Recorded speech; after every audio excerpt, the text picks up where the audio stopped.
Crisis in Ukraine now taking another turn. The U.S.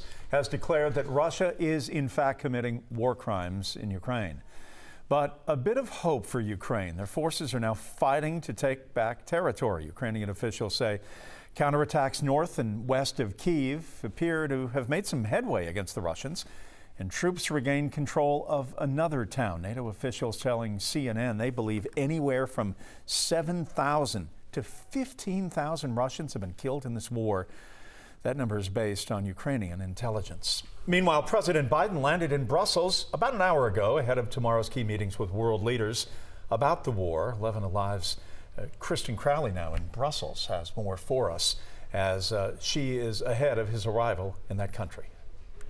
This NATO summit convenes exactly 1 month after Russia invaded Ukraine. The White House saying President Biden's visit is meant to rally the world in support of Ukraine and against Russian President Vladimir Putin's war. It's clear there is a lot of support for Ukrainians in Europe. Belgium is one of a handful of countries welcoming refugees in. The country is set to help 200,000 Ukrainians. And that support is key here in Europe because despite the fact that Brussels is 1,000 miles away from Kyiv, the implications of the war are widespread. Just a few days ago, Belgium's Prime Minister Alexander De Croo said what is happening in Ukraine is Europe's 9/11. which will have considerable consequences here in terms of security. And that is why this summit is so important to so many. All eyes across the world will be here looking at NATO and what happens here and looking at President Biden.